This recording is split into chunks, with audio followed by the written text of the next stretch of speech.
Hello and welcome to our daily devotions from the book From Creation to Revelation. We're in chapter 6 now, titled The Patriarchs. This is the rest of Genesis and a continuation of the story that begins with the story of Abram. God decides to take action to kind of reclaim creation and reclaim us after everything that had happened, that we had been banished from the garden, but with protection, the introduction of murder, the Tower of the Babel being destroyed, and also the flood of Noah. So God decided to get a little more proactive in all of this with us, and so called Abram, and not because Abram was special in any particular way. He was a relatively ordinary person, which reminds us that God can call almost anyone. It has a lot to do with our response. And God says, "Go from your country and your kindred and your father's house to a land that I will show you."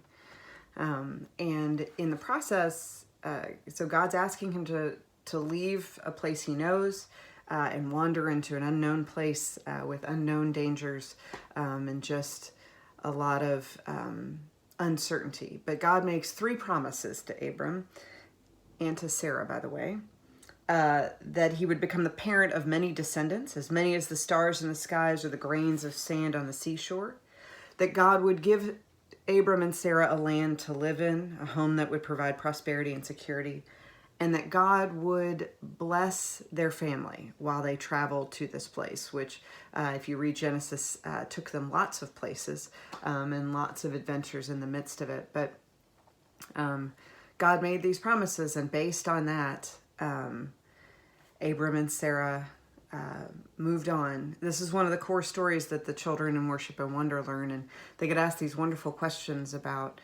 how do you think they felt the first time God spoke to them? I wonder if they were scared when they traveled into all these new places. I wonder how they felt when God protected them every time. So I think these are all important questions for us to consider. There's a great story in the chapter.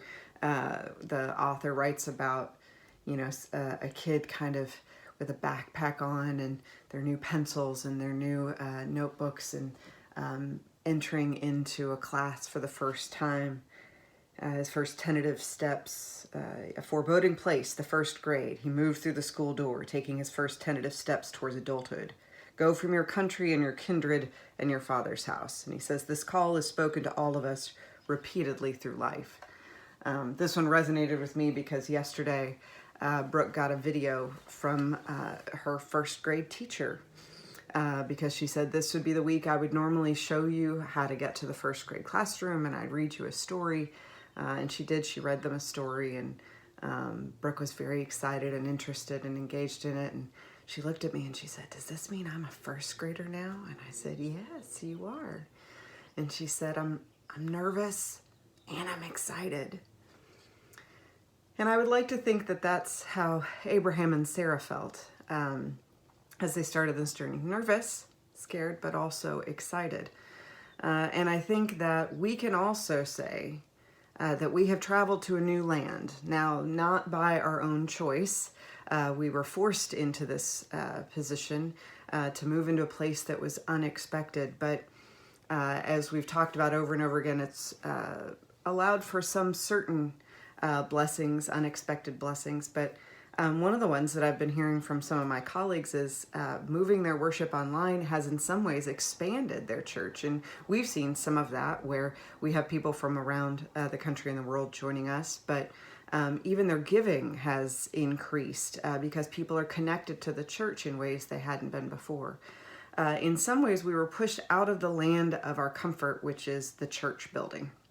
And it provides wonderful ministries and resources as it was. But right now, we're being asked to spread out in ways that we hadn't before. But it's also taken down a lot of barriers that have stopped people from coming into the traditional church and participating in the traditional ways. And I think that we can keep our eyes and our hearts open for the other ways that God may show us into this new land And it doesn't mean we don't still need God's protection, just like Abraham and Sarah, we do, as we always have.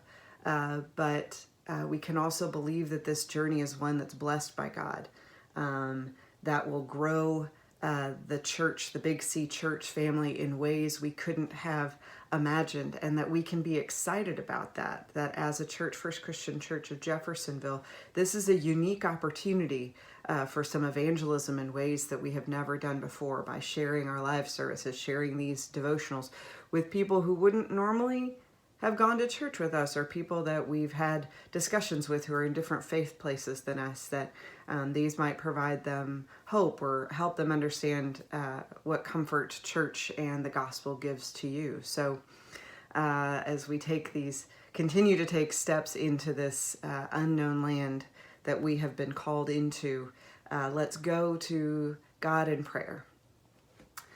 Gracious, loving, guiding God, we continue to ask for your protection for us, just as you have been protecting us since the beginning, since Sarah and Abram took their first steps into an unknown journey of faith.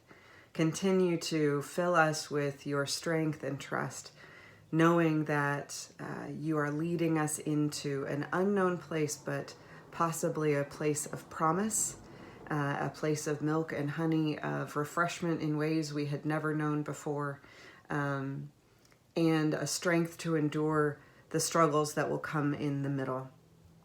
But we know that you are with us always and forever.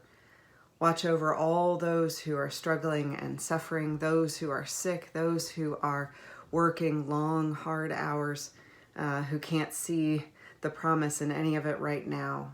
Fill them with your Spirit. Grant them your peace and your care and your mercy, and allow them to show grace and mercy to themselves as well. We ask all these things in the beautiful name of our Savior, Jesus Christ, who loves us exactly the way we are. As always, my friends, be well and be safe.